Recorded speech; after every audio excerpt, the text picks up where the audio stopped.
Tu entends souvent parler d'indicateurs techniques, mais très peu sont ceux qui comprennent réellement ce qu'un indicateur technique mesure réellement. Alors aujourd'hui, à la fin de cette vidéo, je vais te montrer 5 indicateurs qui pour moi sont indispensables pour tout trader. En toute humilité, ce sont des indicateurs sur lesquels j'ai passé énormément de temps parce que mon but n'a jamais été de tous les connaître. Mon but a toujours été de maîtriser ceux que j'estimais être les plus intéressants, les plus importants. À la fin de cette vidéo, donc, tu connaîtras qu'est-ce que le RSI. On va donc parler du RSI, on va parler du MACD, on va parler de volume, on va parler de l'ATR et on va parler d'un concept qui est souvent très mal compris par les traders, surtout même les traders un peu plus expérimentés qui ne sont autres que les supports et les résistances. Et surtout, la raison pour laquelle je fais cette vidéo, et si tu as cliqué sur cette vidéo, c'est parce que mon but, c'est de te montrer comment relier chacun d'entre eux afin de te créer un système de clarté, un système logique, un système lisible, afin que tu puisses tout simplement step up dans ta compréhension du trading. C'est-à-dire qu'avant même de commencer, j'aimerais attirer ton attention sur un truc qui est tout simple. C'est-à-dire que ce qu'il faut savoir, c'est que les indicateurs sont des outils qui analysent les données de prix à l'aide de formules mathématiques. Ce sont des formules spécifiques, en fait, qui fournissent des informations qui, au final, sont visuelles et directes sur les tendances de marché. Donc, le fait de comprendre un indicateur, c'est qu'il te permet d'examiner les caractéristiques de tes chandeliers. Donc, ça veut dire que les indicateurs ne sont pas une obligation, mais te permettent, en fait, de faire un filtre. Et donc, quand je dis qu'ils examinent les caractéristiques des chandeliers, ce sont des caractéristiques telles que les prix d'ouverture, les prix de clôture, la taille, le rapport entre les chandeliers de l'acheteur et des vendeurs, pour offrir des informations sur les conditions actuelles, en fait, du marché que tu analyses. L'indicateur, sauf que quand on regarde dans la littérature, hein, on va souvent se rendre compte qu'il y a un débat qui est fait sur le fait que les indicateurs sont retardés. Et la question qu'il faudrait se poser, c'est est-ce qu'ils sont vraiment aussi lents que ça? De nombreux traders, en fait, ont la facilité d'être sceptiques à l'égard des indicateurs, affirmant qu'ils sont inutiles parce qu'ils s'appuient uniquement sur les données de préexistants et n'offrent pas de nouvelles informations sur l'analyse graphique. Encore une fois, je te l'ai précisé, ce ne sont pas des obligations, tu n'es pas dans l'obligation de l'utiliser. Cependant, les traders utilisent souvent le terme retard pour suggérer que les signaux d'indicateurs sont retardés parce qu'ils sont basés sur des données du passé. Et c'est à ce niveau-là que je ne suis pas d'accord.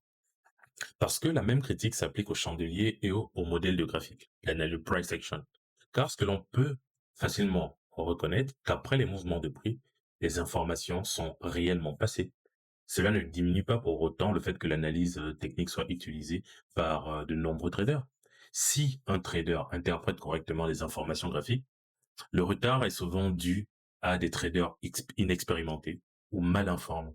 Dans la section suivante, ce que je veux que l'on constate ensemble, c'est que les indicateurs peuvent améliorer considérablement la qualité de tes transactions, la qualité de tes trades. Mais avant tout, un truc sur lequel j'aimerais attirer ton attention, c'est que même lorsqu'on parle d'indicateurs techniques, il faut différencier les indicateurs techniques. Il en existe une variété d'indicateurs techniques et moi j'ai tendance à les placer dans 4 catégories. Donc tu auras les indicateurs de momentum, tu auras les indicateurs de tendance, les indicateurs de volatilité et des indicateurs qui sont beaucoup plus orientés sur le price action, sur l'analyse du prix. Et donc dans ces différentes catégories, on a donc le RSI dont on parlera aujourd'hui qui est plutôt sur un indicateur de momentum et le MACD également qui fait partie de cette catégorie d'indicateurs de momentum. Ensuite, tu as l'ATR qui en fait te permet d'avoir une indication sur le sens de la tendance, mais également sur les niveaux de volatilité qui sont en présence sur le marché. Et pour finir, les niveaux de support et de résistance qui sont en fait des indicateurs visuels sur l'analyse de prix que peut faire le trader. Ok. Donc, la première chose, avant même que l'on commence, j'aimerais attirer ton attention sur le premier indicateur, qui n'est autre que le RSI. Ce qu'il faut savoir, c'est que le RSI est l'un des indicateurs les plus populaires parmi les traders. Tout simplement parce que c'est un indicateur de momentum, et cet indicateur de momentum a la particularité d'être très polyvalent. Et il fournit souvent de bons signaux lorsqu'il est utilisé dans les bonnes situations. Ensuite, ce qu'il faut également prendre en considération, c'est que le RSI est un indicateur de momentum. Il indique la direction et la force d'un mouvement. À partir de là, la raison pour laquelle je trouve qu'il est assez intéressant d'en parler, c'est parce que le RSI a une particularité. C'est-à-dire que par défaut, en termes de configuration, j'essaierai de te le montrer à l'écran tout à l'heure, c'est qu'on l'utilise souvent sur une période de 14 pour analyser ou comparer les 14 derniers chandeliers qui sont apparus. Et là, je parle bien de chandeliers japonais. Je pense que ça marche à peu près avec tous les types de chandeliers qui existent. La raison pour laquelle c'est très intéressant d'utiliser un RSI, c'est parce que également, le RSI a la particularité en fait de varier entre 0 et 100. Et il donne en fait une information sur les forces en présence. Il donne une information en tant qu'oscillateur sur le ratio entre le nombre de vendeurs et le nombre d'acheteurs. Le nombre de vendeurs, le nombre d'acheteurs, autant pour moi.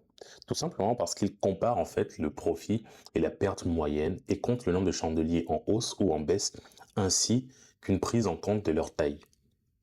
Donc, si le RSI tombe par exemple à 0, ça signifie qu'il y a beaucoup plus de vendeurs. Donc, il n'y a que des vendeurs. Et si le RSI atteint une valeur de 100, ça signifie en fait qu'il y a énormément d'acheteurs. À ce moment, si la moitié augmente et que la moitié baisse avec des tailles de chandeliers similaires, le RSI est donc estimé à une valeur de 50. Qu'est-ce que cela signifie? Ça signifie en fait que la zone de 50 sur le RSI est une zone qui permet en fait de comprendre d'identifier en fait quel est le sens ou alors quel est le changement de sentiment sur un marché. C'est-à-dire que lorsque le RSI passera en dessous de la zone de 50, on considérera que le marché est de plus en plus vendeur, et lorsque le RSI sera au-dessus de 50, on va considérer en fait que le marché est de plus en plus acheté. Donc, voilà un petit aperçu de ce que représente le RSI. Voilà un petit aperçu de ce que permet le RSI. Donc, le RSI aura trois fonctions. La première, c'est de constater lorsqu'un marché est suracheté, lorsqu'il est survendu et lorsqu'un marché observe un shift entre le nombre de vendeurs et le nombre d'acheteurs. Je te propose en fait que l'on aille un peu plus loin à présent. Ce que tu peux remarquer sur ce graphique, c'est que la zone encadrée sur la figure montre une tendance à la hausse. Les bougies blanches représentent tout simplement des bougies haussières. D'accord? Pour te préciser encore une fois, les paramètres sont les suivants, c'est-à-dire que je suis sur un RSI qui est configuré par défaut sur 14, donc il prend en considération les 14 derniers chandeliers. Avec tout, donc quand on remarque le graphique, on peut bien constater que toutes les bougies sont haussières sauf deux d'entre elles qui sont en fait des bougies baissières, indiquées par le fait que la bougie soit noire.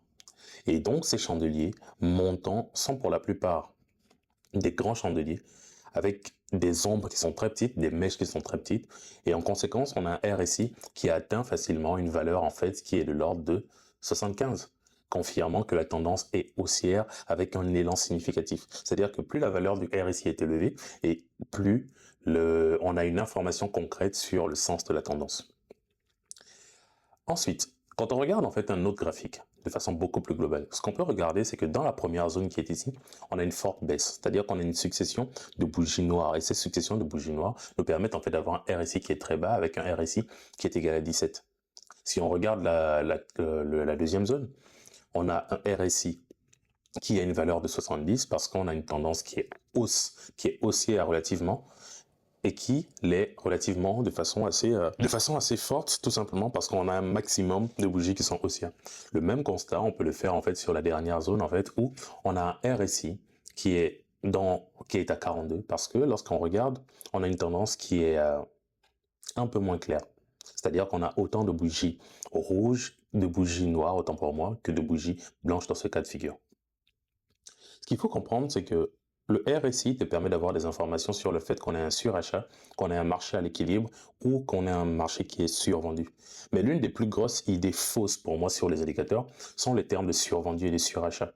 Pourquoi? Parce que ces termes sont utilisés lorsque le RSI est supérieur à 70 ou inférieur à 30, ce qui emmène les traders très souvent à croire que la tendance s'inversera. Cependant, c'est incorrect. Un marché peut rester survendu ou en zone de surachat pendant très longtemps. Ainsi, ce qu'il faut comprendre, c'est que un RSI qui indique une forte tendance à la hausse, tandis qu'un RSI qui indique une forte tendance à la baisse, montre certes des valeurs extrêmes, ce qui confirme en fait qu'on a un élan, qu'on a une tendance qui est claire ou qu'on a une tendance qui s'affaiblit. Mais, à contrario, un trader qui essaie de vendre pendant une forte tendance à la hausse sera confronté à des problèmes parce que ce n'est pas, encore une fois, le trading n'est pas une question de certitude. C'est une question d'opportunité, c'est une question de prise d'opportunité. Donc, si tu as le malheur de jouer sur des certitudes, tu te feras très souvent sortir en anticipation. Laisse-moi te présenter pourquoi je le dis. C'est-à-dire que la figure ci-dessous, que je l'ai choisie pour cette raison, illustre bien cela. Dans la première zone, qui est marquée par un RSI qui est entré dans la région de achat, donc un RSI qui est supérieur ou égal à 70, la tendance à la hausse a persisté pendant longtemps, même après que le RSI se soit aplati légèrement. Si on regarde ce qui se passe ensuite, le prix ayant atteint cette zone de surachat n'a cessé d'augmenter. Le prix a de nouveau atteint le statut de surachat, encore et encore, pendant une période suffisamment longue. Là, j'ai même fait une erreur d'analyse parce que j'aurais dû récupérer le nombre de jours sur lesquels ça a eu lieu. Parce que là, je suis sur des bougies qui sont journalières et si on compte, on doit être facilement à un mois sur lequel le prix a sur des bougies journalières. Donc sur un mois environ, le prix a été suracheté. Et lorsque le prix, d'accord, a atteint cette zone, il est sorti de sa zone de surachat. Donc, quelle est la morale qu'il faut retenir ici? C'est qu'un RSI élevé indique une forte tendance à la hausse dominée par les acheteurs et non un renversement de tendance. J'aimerais bien que tu le gardes ancré en toi. J'aimerais bien que tu le prennes en considération. Le RSI est un oscillateur et cet oscillateur, s'il y a bien une bonne façon de l'utiliser pour moi, c'est de l'utiliser tout simplement pour identifier les shifts sur les marchés. Le passage du marché entre un marché plutôt vendeur ou un marché plutôt acheteur. Mais il existe bien une façon d'utiliser le RSI comme étant un élément de retournement. Et ça, si tu le veux, dis-moi en commentaire. Je te ferai une vidéo entière qui permettra en fait de présenter l'utilisation du RSI du point de vue des traders. Ok. L'une des raisons pour lesquelles je trouve qu'il est important de faire cette vidéo, c'est parce que quand on parle d'indicateur de momentum, l'une des erreurs que les personnes font en général sur le trading, c'est qu'ils auront ce que j'appelle un short spaghetti, c'est-à-dire qu'ils surenchérissent. Ils superposent plusieurs indicateurs et parfois même des indicateurs qui traduisent exactement la même chose sur le marché. Donc, le MACD et le RSI sont des indicateurs qui donnent la même information. Donc, s'il faut faire une représentation sur le graphique, tu n'as pas besoin d'avoir un RSI et un MACD sur ton graphique. Mais intéressons-nous d'abord à la présentation du MACD en lui-même. Ce qu'il faut comprendre, c'est que le MACD est un indicateur de momentum, comme je te le disais, et il permet également d'identifier des tendances. Le MACD, en règle générale, se compose de trois composantes bien particulières qui sont les lignes du MACD qui sont connues, une ligne de signal qui est la ligne de 0 et un histogramme. La ligne de MACD représente en fait la différence entre la moyenne mobile exponentielle 12 et 26, tandis que la ligne de signal est la moyenne exponentielle qui est de la période 9, donc sur la figure de MACD. Et cela permet en fait tout simplement de montrer la différence entre les lignes de MACD et les lignes de signal. Bien que l'histogramme ne soit pas forcément une valeur ajoutée particulière, l'avantage que tu as quand tu regardes l'histogramme, c'est qu'il te permet tout simplement d'avoir une ligne de signalisation et qui peuvent offrir des informations qui parfois sont significatives sur ton marché.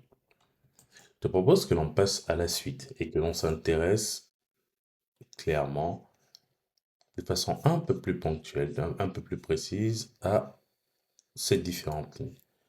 Qu'est-ce que le signal au niveau du MACD? Ce qu'il faut comprendre, c'est que le croisement au niveau de 0, qui est représenté ici sur mon graphique par la ligne horizontale ici, du MACD se produit lorsque la ligne de MACD croise la ligne de 0.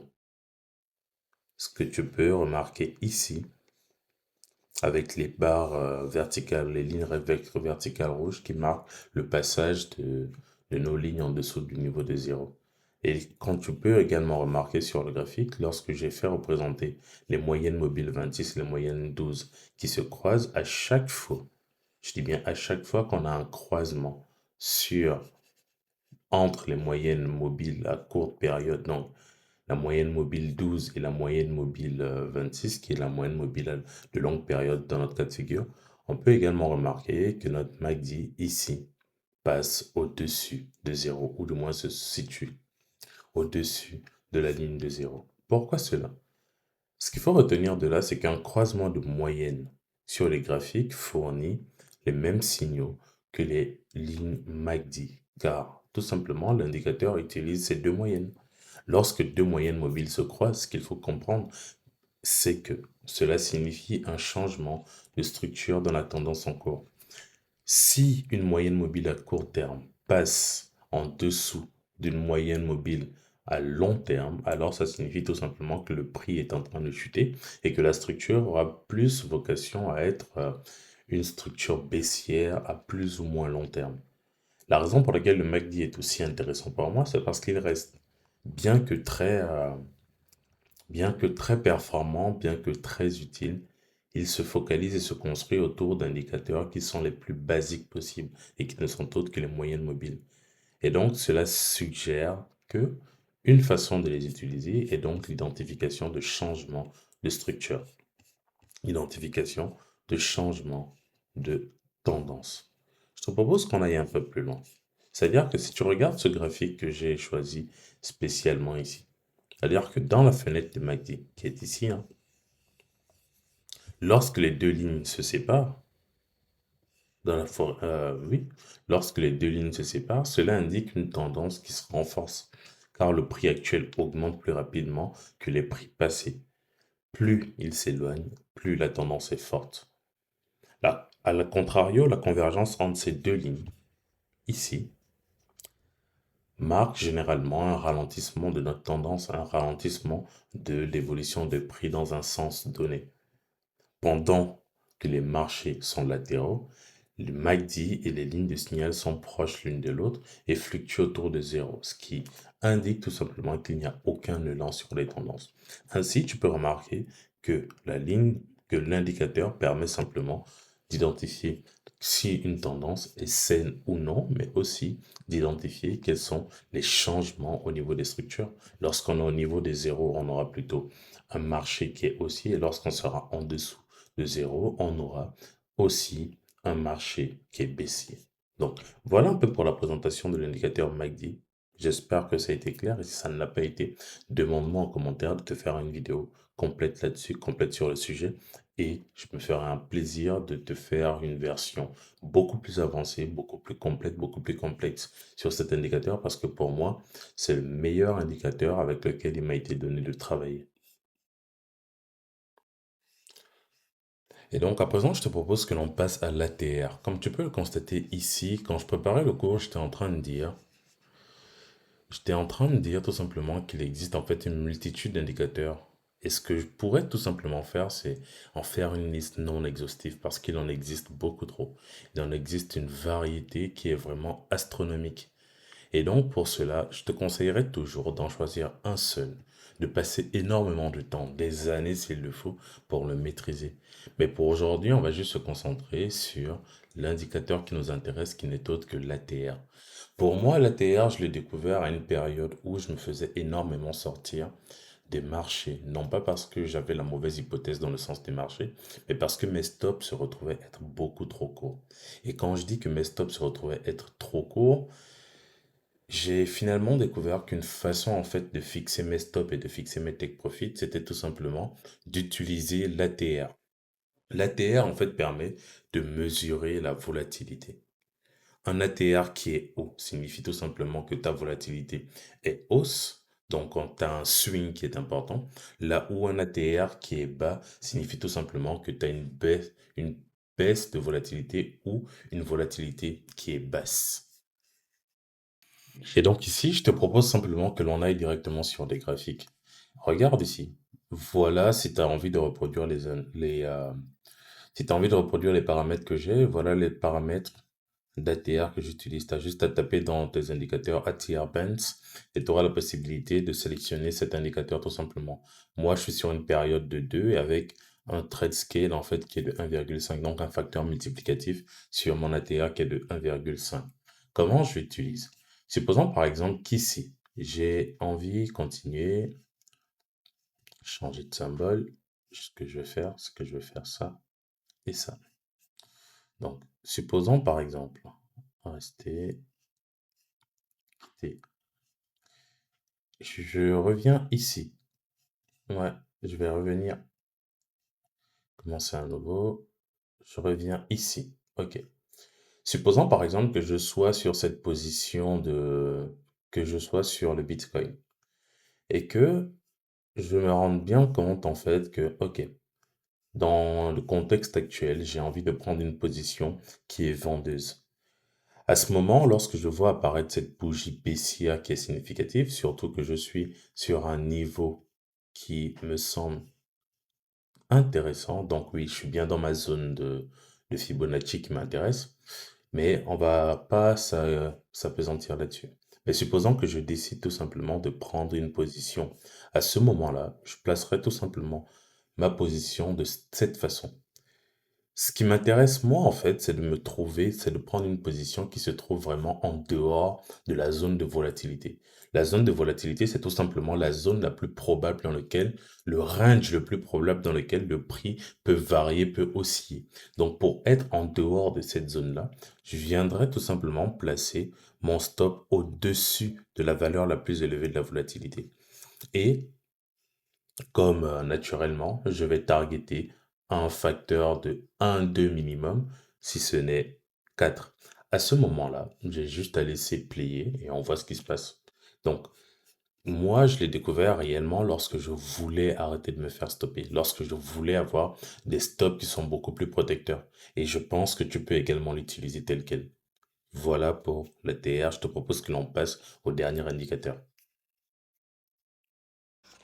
Et donc voilà, nous sommes officiellement sur la fin de cette vidéo. Et on va parler du dernier indicateur qui n'est autre que les supports et résistances, qui au final ne sont pas réellement des indicateurs techniques, mais je pense que c'est l'un des sujets qui représente en fait la clé lorsqu'on essaie d'anticiper les mouvements. Mais avant de te montrer comment faire, j'aimerais attirer ton attention sur une chose. Le scalping, c'est une stratégie, c'est une catégorie de stratégie qui permet de se faire de l'argent rapidement, mais il va de soi que ce n'est absolument pas la façon qu'ont les banques, les hedge funds ou du moins les gros acteurs sur le marché de faire bouger le marché. Prenons un exemple tout bête. Est-ce que tu penses par exemple que la banque américaine déplace des sommes astronomiques toutes les 5 minutes, toutes les 15 minutes, toutes les 20 minutes? Non. Ce genre de virement, ce genre de transfert, ce genre de mouvement financier, de flux financier, aurait plutôt tendance à s'exécuter, à se réaliser sur des horizons de temps beaucoup plus grands, de l'ordre du jour, de la semaine ou du mois. Et donc à partir de là, pour identifier des supports et des résistances qui sont beaucoup plus significatifs, la seule et unique façon que devrait avoir n'importe qui d'identifier ces supports serait d'aller les chercher sur des horizons de temps beaucoup plus longs, c'est-à-dire de l'ordre du mensuel, du weekly ou du journalier encore une fois. Et c'est de là que vient l'importance d'avoir la maîtrise des time frames sur lesquels on recueille de l'information. Pourquoi? Parce que premièrement, sur des horizons de temps beaucoup plus longs, l'information, la data est moindre, donc on a une meilleure estimation des niveaux qui sont censés être les plus importants. Et deuxièmement, tout simplement parce que avoir un, une vision macro, une vision globale de ce qui devrait se passer sur les marchés permettra toujours d'orienter de façon beaucoup plus effective, de façon beaucoup plus efficace sa stratégie, ses hypothèses, ses a priori. Donc, je t'invite tout simplement à ce que l'on passe directement sur les écrans pour que je te montre typiquement, moi, ma façon de placer les niveaux de support et de résistance. C'est une façon que j'ai développée avec le temps et on aura le temps de faire toute une vidéo là-dessus. C'est gratuit, profites-en, j'espère que ça t'apportera le maximum de valeur. Je t'invite donc à ce qu'on aille sur mes écrans directement. L'une des choses pour lesquelles je suis assez intransigeant quand il s'agit de support et de résistance, c'est que j'aurais tendance à aller les chercher sur des horizons de temps beaucoup plus élevés, beaucoup plus hauts. Et je commence toujours par des bougies en mensuel. Pourquoi? Parce que pour moi, je n'ai pas envie de tenir compte des supports et de résistance qui ont servi dans l'année, dans les 2 années qui ont précédé. Tout ce qui m'intéresse, c'est vraiment de jouer sur l'aspect spéculatif du trading qui n'est autre que prendre des mouvements à court moyen terme. Donc, pour commencer, j'irai toujours et toujours sur les 3 dernières bougies. Je m'intéresse au mouvement de prix qui a pu avoir lieu dans les 3 précédents mois. Tout simplement. Donc je partirai toujours sur les 3 précédentes bougies. Je t'invite, je te passe mon écran directement, comme ça tu peux voir ce que je fais en simultané. Et donc, nous y voilà. Comme tu peux le constater, ce qui m'intéresse, moi, quand je commence à identifier des supports et des résistances, c'est que lorsque je regarde les trois précédentes bougies, je vais te placer la zone directement pour que tu puisses la voir apparaître, la zone qui m'intéresse. Je vais prendre zone. Ce qui m'intéresse réellement, c'est ces trois dernières zones-là. Et donc, à partir de là, le principe, le constat, il est plutôt simple. Ce que je me dis simplement, c'est que il y a bien une raison pour laquelle ces bougies se sont ouvertes ou clôturées à ce moment bien spécifique. Et donc, ce que je vais simplement faire de façon grossière, c'est que je vais placer des lignes qui me permettront en fait de délimiter les zones de clôture et d'ouverture de mes niveaux de support, de mes bougies, autant pour moi. Donc, je vais placer cette première ligne, je vais placer cette ligne qui est là, je vais placer cette ligne qui est là. Je te le fais je te mettrai en accéléré, comme ça tu pourras voir. Je place cette ligne qui est là, et ainsi de suite. Et je le fais pour tous les niveaux intermédiaires que je peux voir apparaître. Et ensuite, je vais revenir sur du weekly, et sur le weekly, je vais faire la même chose parce que je vais du principe que si si le prix s'est arrêté à une zone, à clôturer à une certaine zone, c'est tout simplement parce que il se passe quelque chose sur le marché et ce quelque chose tient compte des plus grands acteurs qu'il y a. Et donc, je vais le faire, je vais m'arrêter là pour commencer et je vais passer sur du daily. Et qu'est-ce qui se passe? Miracle, c'est que tu peux constater assez facilement que rien qu'en faisant ça, j'ai la possibilité en fait d'identifier assez facilement les zones qui pourraient me servir de support et de résistance tout simplement. Regarde ici, si je fais ça, j'ai une zone de support et de résistance qui se démarque. Et si je fais ça, j'ai une zone de support et de résistance qui se démarque. Et ici, ainsi de suite, j'ai une zone de support et de résistance qui se démarque également. C'est c'est la façon assez systématique que j'ai de le faire. En règle générale, je ne place pas la zone sur mon graphique parce que je n'utilise pas les zones. J'ai plutôt tendance à me focaliser sur des lignes en tant que repère, tout en gardant très profondément ancré dans mon cerveau, en fait, que cette ligne représente avant tout une zone. Le point important sur lequel je voudrais attirer ton attention, c'est sur le fait, lorsqu'on parle de zone de support et de résistance qui est viable, il faut considérer au moins 3 points de touche. C'est-à-dire que le prix serait venu dans cette zone, à ce niveau, au minimum 3 fois. Donc, 1, 2, 3, 4, 5, 6, ce qui en fait un niveau viable. 1, 2, 3, 4, 5, ce qui en fait un niveau viable. Et donc, à partir de là, tout simplement, on veut aller un peu plus loin, en tenant compte des supports et de résistance, on peut également s'intéresser maintenant à des niveaux de support et de résistance de façon oblique. Je suis pas un grand fan des niveaux de support obliques, mais n'empêche que dans certains cas de figure, ça sert parce que tu as la possibilité, en fait, d'avoir systématiquement un niveau sur lequel le prix serait venu toucher une fois, 2 fois, 3 fois et peut-être une quatrième fois ici, ce qui te permet tout simplement d'identifier la tendance globale de ton prix. Et là, dans ce cas de figure, ce que je ferais simplement, si je veux prendre une position, ce serait simplement de regarder mon là je suis sur USD CAD, et donc sur USD CAD, j'aurais tendance à chercher une position à l'achat. Donc, qu'est-ce qu'un niveau de support? Un niveau de support, c'est tout simplement un niveau, une zone sur le marché, sur ton graphique, une zone psychologique au final, sur laquelle les utilisateurs croient fortement que le prix aura tendance à repartir à la hausse une fois arrivé dans cette zone. Donc, tu peux le constater, le prix est arrivé une fois dans cette zone et est reparti à la hausse. Qu'est-ce qui se passe lorsque le prix revient dans cette zone? Le prix part directement à la hausse. Et donc, systématiquement, lorsque le prix reviendra un peu plus tard dans cette zone, en fait, les utilisateurs auraient simplement la confiance, en fait, de croire que le prix devrait repartir encore une fois à la hausse. Et qu'est-ce qui se passe à cause de l'effet d'ancrage, du biais d'ancrage et tout simplement de la prophétie autoréalisatrice? Qu'est-ce qui se passe une fois que le prix revient dans cette zone? Les utilisateurs, les traders, les hedge funds, les acteurs sur le marché prennent tout simplement des positions acheteuses qui, en fait, fait croître le prix de notre actif. Une résistance, c'est totalement l'inverse. C'est-à-dire que c'est une zone psychologique sur laquelle, lorsque le prix atteint cette zone, les utilisateurs ont tendance à plutôt prioriser les positions vendeuses.